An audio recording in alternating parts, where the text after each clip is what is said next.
Hello friends, आप सभी का बहुत बहुत स्वागत करते हैं आपके अपने यूट्यूब चैनल कृष्णदेव कुमार में। फ्रेंड्स, आज का जो वीडियो होगा, इस वीडियो में हम लोग पढ़ेंगे ट्रायंगल पढ़ रहे हैं हम लोग, और इसका पार्ट नंबर 4 आज होने वाला है। इसमें हम लोग समझेंगे थ्योरम। उससे पहले आप लोगों को बता दें कि ये जो क्लासेज जो होता है हमारा वो आपका प्रत्येक ट्यूसडे को, प्रत्येक थर्सडे को और प्रत्येक सैटरडे को होता है, यानी कि सप्ताह में 3 दिन होता है। और आज जो है डेट कितना है, 26/10/2023। क्लास नंबर आज 5 हम लोग कर रहे हैं। और एक चीज़ और आपको हम बता दें कि संडे के दिन एक क्लास और आता है। इसमें हम लोग क्या करते हैं, इसमें हम लोग जो है प्रीवियस ईयर में जो प्रश्न पूछे गए हैं वही सारे प्रश्न करते हैं। इसका 2 क्लास अभी तक हो चुका है, तीसरा क्लास अभी नेक्स्ट जो आने वाला संडे है आपका जो है आएगा, ठीक है। और इसमें अभी हम लोग ट्रायंगल के प्रश्न कर रहे हैं। लास्ट संडे को हमने ट्रायंगल का ही प्रश्न किया था, जो आपका MCQ में आता है, वहाँ से सारे क्वेश्चन हमने करवा दिया है पिछले 2 साल का। और यहाँ पे भी हम लोग क्या करेंगे, यहाँ पे भी जो बचे हुए क्वेश्चन हैं जो आपका सब्जेक्टिव पेपर में आता है उसको यहाँ पे हम लोग करवा देंगे। तो इस तरह से हम लोग यहाँ पे करवाने वाले हैं। और आपको बता दें कि ये जो क्लास है, इस क्लास में ट्रायंगल का जो पार्ट 4 होगा, इसमें हम लोग मेनली थ्योरम पे फोकस करने वाले हैं। जो 5 थ्योरम आपको पढ़ने हैं, जो मोस्ट इम्पोर्टेंट पाँचों हैं, यही 5 आपके एग्ज़ाम के लिए मोस्ट इम्पोर्टेंट है। पहला तो है थेल्स से डायरेक्ट आपको प्रश्न देखने को मिलेगा। इसके बाद है थेल्स का विलोम, दोनों इम्पोर्टेंट है। फिर आपका है पाइथागोरस प्रमेय, इसके बाद ये पाइथागोरस का विलोम हो गया। और नेक्स्ट आपका है समरूप त्रिभुज का क्षेत्रफल जो होता है उसके भुजा के स्क्वायर के बराबर होता है, ठीक है। तो इसको हम लोग अभी डिटेल में पढ़ेंगे तो आपको अच्छे से क्लियर हो जाएगा। तो आइए अब हम लोग एक एक करके स्टार्ट करते हैं। सबसे पहले हम लोग थेल्स थ्योरम से पढ़ेंगे, तो इसको आप लोग जो है इसको नोट कर लीजिए, 5 थ्योरम को। अब एक एक करके आप जो है सो 1 नंबर दीजिए थेल्स थ्योरम।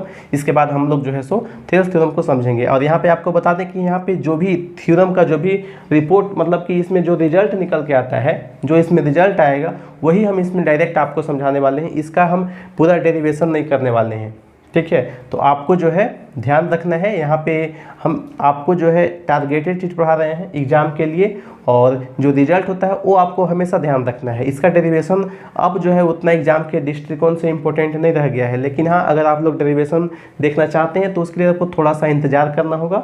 अभी इसका ये आपका टारगेट बैच है, ठीक है। अगर ये फाउंडेशन रहता तो इसमें पूरा हम एक एक आपको प्रूव करके बताते। अभी मेरे पास टाइम नहीं है, सिर्फ और सिर्फ 60 दिन का टाइम है। इसमें हमको 30 क्लास से लेकर 40 क्लास तक हम जाएंगे इसमें, और इसमें हम लोग जो है पूरा जितने भी चैप्टर्स हैं सारे को पढ़ना है। तो इसलिए इसमें टारगेटेड हम पढ़ रहे हैं, और जो भी टारगेटेड है एग्जाम के दृष्टिकोण से उसी को हम यहाँ पे टारगेट कर रहे हैं। इसीलिए यहाँ पे आपको जो है पूरा डीपली नहीं जाना है।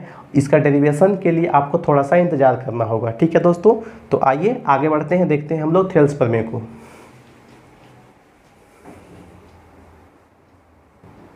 अब आइएगा फ्रेंड्स, हम लोग समझते हैं थेल्स थ्योरम और उसका विलोम। तो यहाँ पे हम पहले आपको जो है आपके स्क्रीन पे हम ये वाला जो है सो पूरा इसका जो स्टेटमेंट है वो क्या कहता है वो देखिए एक बार। इसका जो स्टेटमेंट है उसको आप लोग समझने का कोशिश कीजिएगा। आपका कहता है थेल्स थ्योरम में कि यदि किसी त्रिभुज की एक भुजा के समानांतर अन्य 2 भुजाएं को भिन्न भिन्न बिंदुओं पर प्रतिच्छेद करने के लिए एक सीधी रेखा जब खींची जाए तो ये अन्य 2 भुजाएं एक ही अनुपात में विभाजित हो जाती है। मतलब एक त्रिभुज है, एक त्रिभुज ABC है। ये देखिए पहला जो भुजा है इसका मध्य बिंदु, दूसरा जो भुजा है इसका मध्य बिंदु, इसका P हो गया, इसका Q हो गया। इसके समानांतर एक रेखा खींचे हैं PQ। तो यहाँ पे जो है आपका क्वेश्चन में ही कहा हुआ है कि एक समानांतर रेखा खींचेंगे, यानी ये जो रेखा BC है इसके समानांतर रेखा PQ हम खींचेंगे, यानी कि इसमें दिया हुआ रहेगा। तब जो है क्या होता है, ये जो है आपस में AP/PB, यानी कि AP से लेके PB का दूरी और A से लेके Q यानी कि AQ/QC, इसका जो अनुपातिक रेशियो जो होता है वो बराबर होता है। तो इससे हमको रिजल्ट क्या मिला, रिजल्ट हमको यही मिला कि AP/PB बराबर होता है AQ/QC का। तो इससे अगर आपको एग्जाम में कैसे प्रश्न आता है थोड़ा सा देखिए। मान लेते हैं कि ये आपका 2 देगा और ये आपका देगा 3, यहाँ पे आपका जो है 1 देगा, तो यहाँ पे आपसे पूछ लेगा कि ये वाला क्या होगा। अब देखिए इसमें कुछ नहीं करना है, हम जस्ट रिजल्ट में इसका जो है वैल्यू रखते हैं। तो AP कितना दिया हुआ है, 2 दिया हुआ है, PB कितना है, 3 दिया हुआ है। इसके बाद में देखिए AQ कितना है, 1 दिया हुआ है, और QC आपका मालूम नहीं है तो यहाँ पे हम लिखेंगे QC। तो यहाँ से QC इक्वेशन को सॉल्व करेंगे, इसका जो है हम लोग क्रॉस मल्टीप्लिकेशन कर लेंगे। तो यहाँ से हमको क्या निकलेगा 2QC बराबर क्या होगा 3 हो जाएगा, और QC बराबर क्या हो जाएगा 3/2, और जो कि हमको मिलता है 1.5। तो ये कितना आ गया 1.5। तो ऐसे हम लोग सॉल्व कर लेते हैं। और इसके विलोम में, इसका विलोम का जो स्टेटमेंट है वो एक बार समझिएगा, विलोम आप लोग समझ जाइएगा तुरंत। उसका स्टेटमेंट आप लोग एक बार देख लीजिए, ठीक है। देखिए आपके स्क्रीन पे हम स्टेटमेंट लगा देते हैं, आपको हम बता देते हैं पूरा स्टेटमेंट क्या है, इसको पढ़ के और अच्छे से यहाँ पे फिगर में भी समझा देंगे। कह रहा है कि यदि एक रेखा किसी त्रिभुज की 2 भुजाओं को एक ही अनुपात में विभाजित करे। कह रहा है कि यदि एक रेखा है जो त्रिभुज को एक ही अनुपात में विभाजित करे, किसी त्रिभुज की 2 भुजा है, इसका देखिए, एक भुजा AB, एक भुजा है AC, ये दोनों भुजा को एक ही अनुपात में, मतलब एक जो है सो यहाँ पे देखिए एक रेखा यहाँ मान लीजिए, इसका जो मिड जो यहाँ पे बिंदु है उसको P और AC का मध्य बिंदु को Q, ठीक है। तो यहाँ पे P और Q बन गया। तो इसका जो है ये क्या है मध्य बिंदु है, ये भुजा का ये। तो यही कहा है यहाँ पे कि यदि एक रेखा किसी त्रिभुज की 2 भुजाओं को एक ही अनुपात में विभाजित करे तो वह तीसरी भुजा के समानांतर होती है, तीसरी भुजा के समानांतर होती है, यानी BC के समानांतर होती है। अब की बार में जो यहाँ पे प्रूव करना था AP/PB और AQ/QC, यही चीज़ को क्या किया है, यही चीज़ को यहाँ पे दे दिया है, यहाँ पे पहले से गिवन है। अब प्रूव अब की बार करने के लिए क्या दे दिया PQ/BC, ठीक है। बस कुछ नहीं है, यहाँ पे पहले ये गिवन था, प्रूव करना था हमको ये वाला, अब की बार इसको उल्टा कर दिया, हमको यही दे दिया AP/PB और AQ/QC। अब प्रूव करने के लिए क्या दे दिया PQ और PQ पैरेलल है BC के, यही जो है सो हमको यहाँ पे जो है यहाँ पे हमको प्रूव करने के लिए दे दिया है। तो जस्ट अपोजिट है, कुछ भी नहीं है यहाँ पे।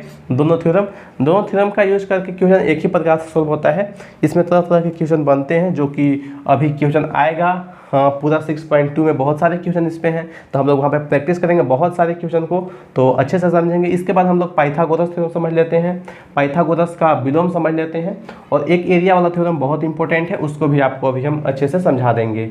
तो आइए देख लेते हैं हम लोग अगला जो थ्योरम है उसको।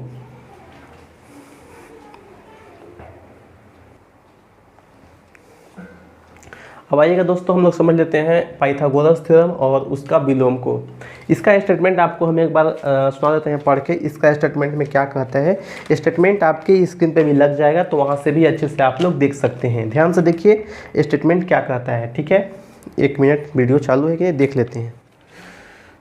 हाँ ठीक है, सब कुछ क्लियर है। आपकी स्क्रीन पे जो है थ्योरम लगा दिया गया है, देखिए ध्यान से। कह रहा है पाइथागोरस थ्योरम में कि एक समकोण त्रिभुज में कर्ण का वर्ग, एक समकोण त्रिभुज है। समकोण त्रिभुज का मतलब ही होता है कि एक एंगल उसका 90 डिग्री का है, ठीक है। एक समकोण त्रिभुज में कर्ण का वर्ग शेष 2 भुजाओं के वर्गों के योग के बराबर होते हैं। यही थ्योरम कहता है कि एक जो समकोण त्रिभुज होता है, इसमें अगर हम लोग कर्ण का वर्ग करते हैं, तो लास्ट के वीडियो में आपको ये सब पता होना चाहिए अभी कि किसको कर्ण कहते हैं, किसको लंब कहते हैं, किसको आधार कहते हैं। थोड़ा सा यहाँ पे आपको हम समझा देते हैं कि किसको कर्ण कहा जाता है, किसको कहा जाता है लंब। देखिए ये वाला जो AC है यहाँ पे, ये क्या है, इसका कर्ण है, ये आपका लंब है, और ये आपका आधार है, ठीक है। तो अब देखिए थ्योरम आज आपको फिर से हम बताते हैं एक बार। एक समकोण त्रिभुज में कर्ण का वर्ग, यानी कि AC आपका कर्ण है, तो AC का स्क्वायर, ये शेष 2 भुजा, एक भुजा AB एक भुजा BC के दोनों भुजाओं के वर्गों के बराबर होता है। तो यही हम इसको यहाँ पे लिख दिए हैं अच्छे से। देखिए यहाँ पे AC स्क्वायर बराबर AB square plus BC square. अगर पहले से हमको गिवन क्या है, सिर्फ गिवन हमको यही है कि यहाँ पे कोण जो B है आपका, ये जो कोण B है वो पहले से कहा है 90 डिग्री है, समकोण है यानी कि 90 डिग्री है, ये आपका कहा हुआ है। और प्रूव करने के लिए क्या कर रहा है, AC स्क्वायर बराबर AB square plus BC square. इसी से हमको जो है सो ये रिजल्ट निकल के आएगा, और ये जो है सो प्रूफ होगा, प्रॉपर प्रूफ होगा, लेकिन इसमें बहुत ज़्यादा टाइम लगेगा। और यहाँ पे ये फाउंडेशन नहीं है, फाउंडेशन आपका अगले साल आएगा। इस साल फाउंडेशन बैच हम नहीं करवाए थे यहाँ पे ऑनलाइन में। अब की बार से पूरा प्रॉपर फाउंडेशन अच्छे से देंगे, तो आपको पूरा शेड्यूल भी मिलेगा कि कब जो है सो क्या पढ़ेंगे। अभी टारगेट बैच है, लेकिन इसमें भी पूरा अच्छे से हम पढ़ाने का कोशिश कर रहे हैं, तो इसको आप लोग ध्यान से समझिए। यहाँ पे देखिए ये आपका प्रूव करना था कि AC स्क्वायर बराबर AB square plus BC square. अगर आपको एक एग्जांपल यहाँ पे आपको हम यहाँ पे समझाएंगे। उससे पहले थोड़ा सा इसको विलोम को भी समझिए। विलोम में क्या है, विलोम में पहले से गिवन है कि इसका जो कर्ण का स्क्वायर है, कर्ण का स्क्वायर दोनों भुजाओं के वर्गों का, मतलब दोनों भुजाओं का जब वर्ग करेंगे तो उसके योग के बराबर है। पहले से ये गिवन है, प्रूव करना है यहाँ पे क्या, यहाँ पे यही प्रूव करना है कि कोण भी समकोण होगा। इस चीज़ को प्रूव करके यहाँ पे बताना है इसका विलोम में। तो यही चीज़ आपका था यहाँ पे इसके विलोम में। तो आई होप आपको जो है ये वाला अच्छे से क्लियर हो गया होगा। ये दोनों थ्योरम एक एग्जांपल से समझाएंगे। जैसे देखिए, मान लेते हैं कि ये आपका 3 पहले से दिया हुआ है, ये आपका जो है 4 दिया हुआ है, और आपका जो है ये वाला फाइंड करना है। तो फाइंड करने के लिए हम इस थ्योरम का यूज कर लेंगे। कैसे करेंगे, AC स्क्वायर बराबर क्या होता है, AC स्क्वायर बराबर होता है AB square plus BC square. तो AB यहाँ पे 3 है, तो 3 का स्क्वायर करेंगे तो 9 आ जाएगा। यहाँ पे 4 है, 4 का स्क्वायर करेंगे तो 16 आ जाएगा। यहाँ से जो है AC स्क्वायर मेरा क्या आ जाएगा, ये आ जाएगा 25। और यहाँ से इसको हम चाहें तो सोल्व करके हम इसको निकाल सकते हैं। AC बराबर कितना आएगा, 5 आ जाएगा। ठीक है, तो इस तरह से हम लोग इसको सोल्व कर लेंगे। कितना आ गया, ये कर्ण मेरा 5 आ गया। इसका विलोम भी जो है सो देखिए, यहाँ पे इसका जो विलोम है, ये थ्योरम इसलिए दिया गया है कि आपका जो है दोनों तरफ से, एक तो आपका जो है यहाँ से कोण भी समकोण है तो इधर से प्रूव कीजिए तो भी वही आएगा। अगर ये दिया हुआ इधर से भी प्रूव करेंगे तो कोण 90, दोनों तरफ से आपको प्रूव करके आपका जो है थोड़ा मतलब एक तरह से आप जो है अच्छे से एकदम क्लियर हो जाए, इस थ्योरम को समझ लें अच्छे से। इसीलिए दोनों थ्योरम को दिया गया है। दोनों थ्योरम है एक ही चीज़ है, दोनों में आपको रिजल्ट एक ही मिलेगा, एक दिया हुआ है एक प्रूव करना है। तो दोनों से आपको जो है बस थोड़ा सा आपका जो है प्रैक्टिस हो जाए अच्छे से, इसलिए दो थ्योरम यहाँ पे दिया गया है। आपका जो है अच्छे से कोई डाउट है तो अच्छे से क्लियर हो जाएगा। एक ही चीज़, एक है आपका जो है सो मान लेते हैं कि जैसे यहाँ से हमको कहीं जाना है, ठीक है, तो हम लोग एक बार जाते हैं कहीं भी तो थोड़ा सा ये होता है कि एक बार गए लेकिन अच्छे से हमको क्लियर नहीं है रास्ता, ठीक है, तो हम उसको एक बार गए वहाँ से, फिर एक बार वहाँ से भी आ गए, फिर ऐसे ना थोड़ा प्रैक्टिस हो जाता है ऐसे, तो हमको वो चीज़ फिर आसान लगने लगता है। इसीलिए यहाँ पे बार बार एक ही तरह का थ्योरम आपको प्रैक्टिस के लिए दिया गया है। तो दोनों थ्योरम में एक ही चीज़ है, समझना यहाँ पे नहीं है कि ये विलोम है तो इसमें अलग चीज़ होगा, ऐसा कुछ नहीं है। दोनों थ्योरम आपका मिलता जुलता ही है। बस यहाँ पे जो प्रूफ पहले से यहाँ पे जो दिया हुआ है वही चीज़ को यहाँ पे क्या करवा रहा है, प्रूव करवा रहा है दोबारा से। तो ये है आपका पाइथागोरस का विलोम। और क्वेश्चन आपका जो आएगा वो आप लोग आसानी से कर लीजिएगा। बस थ्योरम आप लोग अच्छे से क्लियर यही रखिए कि अगर एक कोण यहाँ पे 90 डिग्री हो गया तो यहाँ पे हम लोग पाइथागोरस का जो प्रमेय का जो ये रिजल्ट है इसको याद रखना है कि ये जो कर्ण का स्क्वायर होता है ये आपका ये AB जो है लंब के स्क्वायर प्लस आधार के स्क्वायर के बराबर होता है। ये रिजल्ट आपको हमेशा याद रखना है। चलिए अब देख लेते हैं हम लोग आज का सबसे अंतिम जो थ्योरम है उसको हम लोग देख लेते हैं। अब आइएगा फ्रेंड्स, हम लोग समझ लेते हैं समरूप त्रिभुज का एरिया। ये वाला जो थ्योरम होता है ये आज का सबसे अंतिम थ्योरम है, 5 नंबर। इस थ्योरम में क्या कहता है, इसका एक बार स्टेटमेंट आपको हम बता देते हैं। आप लोग जो है स्क्रीन पे देखिएगा। दो आपका समरूप त्रिभुज है, ये दोनों त्रिभुज समरूप है। देखिए समरूप का साइन आपका ये वाला होता है, पहले हम ये सब चीज़ आपको बता चुके हैं। इस पर हम क्वेश्चन भी आपको करवाए हैं PYQ में, इसको अच्छे से समझ लीजिए। उसके बाद आप लोग जाकर देखिएगा प्रीवियस ईयर का जो क्वेश्चन हम लोग करवाए थे संडे के दिन, उसमें आपको कोई डाउट होगा तो क्लियर हो जाएगा।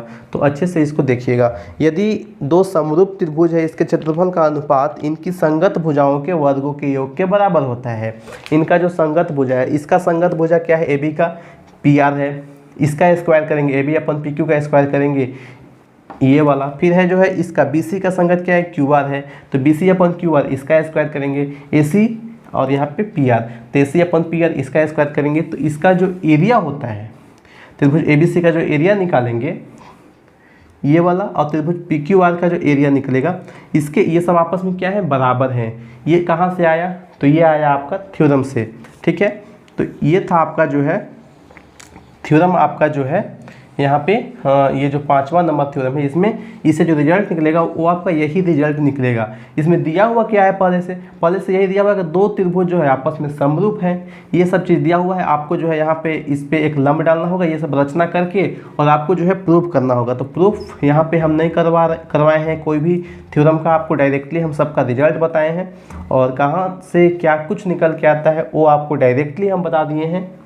डेरिवेशन आज की डेट में उतना इम्पोर्टेंट है नहीं, लेकिन हाँ आपको जो अंडरस्टैंडिंग है वो डेवलप करने के लिए ये सब चीज़ बहुत ज़रूरी है, जो कि फाउंडेशन में हम लोग अच्छे से करेंगे। और आप लोग कहीं से पढ़े हुए हैं अच्छे से, कहीं कोचिंग किए हुए होंगे, तो वहाँ पे अच्छे से अगर आप लोग क्लियर किए हैं तो आप लोग को यहाँ पे दिक्कत नहीं होगा। जो टारगेट बैच है एक तरह से ये आपके लिए रिविज़न प्लस आपके लिए यहाँ पे जो कुछ पीछे जो छोड़ चुके हैं वो यहाँ पे हम कंप्लीट करवा देंगे, ताकि आपको पता चल सके कि एग्ज़ाम में क्या आ रहा है। एग्ज़ाम के दृष्टिकोण से ये सारे क्लासेज आपका हम डिज़ाइन कर रहे हैं। आपके एग्ज़ाम के जो प्रीवियस ईयर में जो आए हुए क्वेश्चन है उसके अकॉर्डिंग सारे जो क्लासेज हैं वो डिज़ाइन किए जा रहे हैं। आपको क्या करना है, सारे को देखना है, प्लस में जो क्वेश्चन आपको हम देते हैं प्रैक्टिस के लिए वो प्रैक्टिस भी करना है।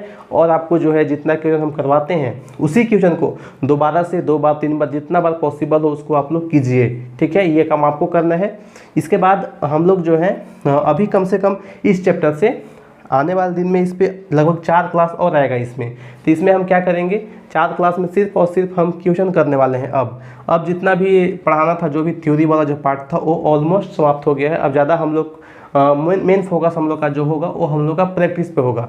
तो प्रैक्टिस में हम लोग 5-5 क्वेश्चन भी लेते हैं अगर, तो कम से कम 20 से 30 क्वेश्चन और हम लोग इस चैप्टर से करेंगे, जो कि इम्पोर्टेंट प्रश्न है वो सारे को आपको हम करवा देंगे। 6.2 का, 6.3 का और 4 का, तीनों चैप्टर से 20 से 30 क्वेश्चन हम ऐसे सेलेक्ट करेंगे जो कि एग्ज़ाम में आते हैं। तो वही सारे प्रश्न अब बचा हुआ है तो उसी को करवाएंगे। तो आज का वीडियो कैसा लगा आप लोग बताइएगा ज़रूर। और अगर आपको हमारा वीडियो पसंद आता है तो वीडियो को आपको क्या करना है, लाइक करना है, शेयर करना है। और चैनल पे नए हैं तो आप लोग जो है हमारे इस यूट्यूब चैनल को सब्सक्राइब कीजिए, वीडियो को लाइक कीजिए, दोस्तों के साथ में शेयर भी कीजिएगा। तो चलिए दोस्तों, आप सभी को इस वीडियो को देखने के लिए बहुत बहुत धन्यवाद। जय हिंद, जय भारत, जय झारखंड। सभी को बाय बाय।